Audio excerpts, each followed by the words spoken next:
going to law school. You did it. This is so like... You did it. God is so good. Welcome to or welcome back to my channel. This week's video is my law school journey. It was not linear, but God still made a way. Hope y'all enjoy.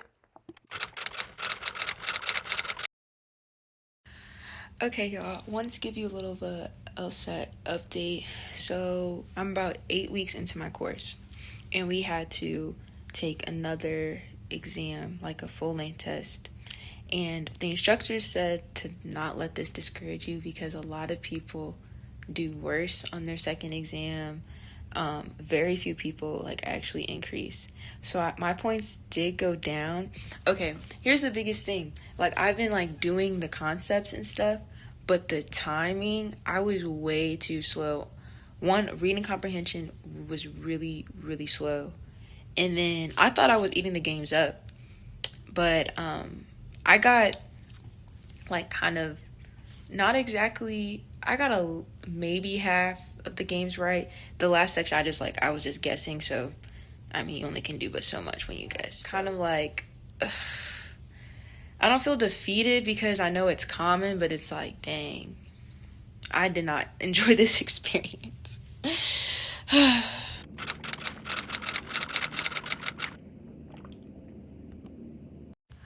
Y'all, please ignore the hair. Like, I get it done tomorrow, but I do want to update y'all. Okay, I feel like I just put my hood on. Anyway, I just want to update y'all. So, been doing the Lsat, been studying since July 31st. And things have been going pretty well, and then I felt like I was hitting a plateau. I kept on getting the same score. Kept getting 149. I did get a 144, but we're not really going to count that because that was my first time taking the test after learning the strategy, so I have been practicing in time conditions. So now that I have been solely practicing in time conditions, let me not say solely, but majority of the time, now it's like, okay, in my course, we're basically just doing practice test. And I finally got a 154.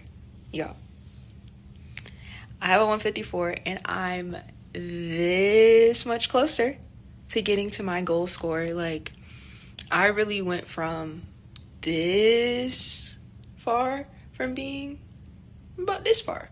So as I was saying, on this test, I did better on logical reasoning, and I've been hitting a plateau with logical reasoning, and I was like, listen, I can't only be good at one of these sections. Like, I don't know what's going to happen. So I was practicing, and logical reasoning has been getting a little bit better. My reading comprehension, you're always going to keep praying about that one. I did a little bit better with the timing. Still not my best, but if I really get stronger in the other ones, I think I could have a somewhat weak reading comp and still do well. So yeah, I'm really happy because I really was on the verge of like, I don't want to take this test in January no more. I was telling my instructors, I was like, listen, I don't think I can even take it. I don't think I'm ready. One, they said sometimes you just never know if you're like really ready. And then two, they were like, you're 6 weeks out, Camille. How can you say that you won't be successful if it's 6 weeks from now? And I said, well, dang, when you put it that way, I still have 6 weeks. And if I keep making this like progression, things are surely looking up for me. But yeah, that plateau thing, it is real. It's not real for everyone, but I was definitely hitting a little plateau. So I'm praying we just keep pressing forward.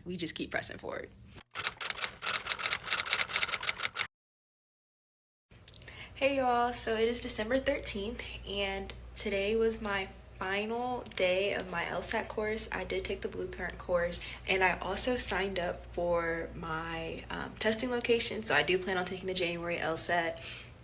I'm taking it January 13th, so we officially have 30 days until test time, so it's serious. I do feel ready. It's really just like honing in on the skill. The little thumbs up. Now it's just honing in on the skills that I've been learning and putting all this effort and energy into. So yeah, y'all, it's about to get serious. Hey y'all, editing Camille here. I did not film on my actual Lsat day, but y'all, it was terrible. I'm not even gonna hold you. I cried after taking it. Of course, I knew the test isn't the end all be all, but I didn't want to hear that. I just wanted to be sad. So I stayed a little sad that day, had some Chipotle. But the next day, we moved on. It was my friend's birthday. Shout out Nana. And I already told her I was going to go to her birthday celebration. So I was like, I'd rather laugh than cry. There's no need to be sitting and sulking for this long. But I was sad for like a couple weeks. Even came back to school. I was like, and I knew people were going to ask me, like, how was it? How was it? How was it? Whew, I felt so bad. But it obviously turned out okay because I'm going to law school. So I'm fine.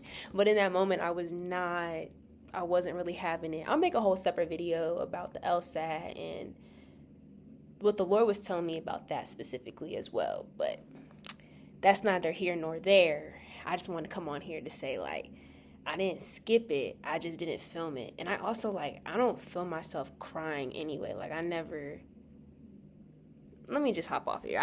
Anyway, all is well. All is well.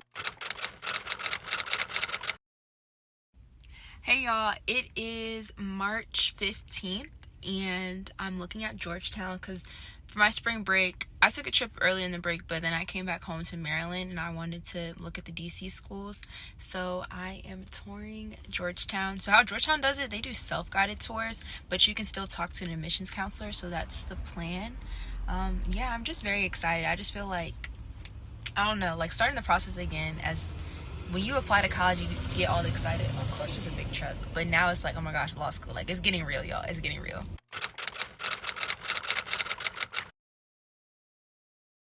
The time has finally come to apply. So I applied September 25th. I did early decision, which is binding for Georgetown because it was my top choice, but it's not a guarantee, so I still applied to other law schools.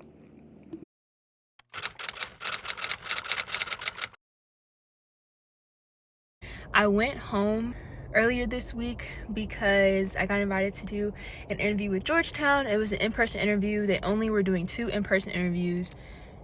And yeah, one was in DC, one was in New York. And I was like, oh, this is perfect. I'm already on fall break. Let me come home.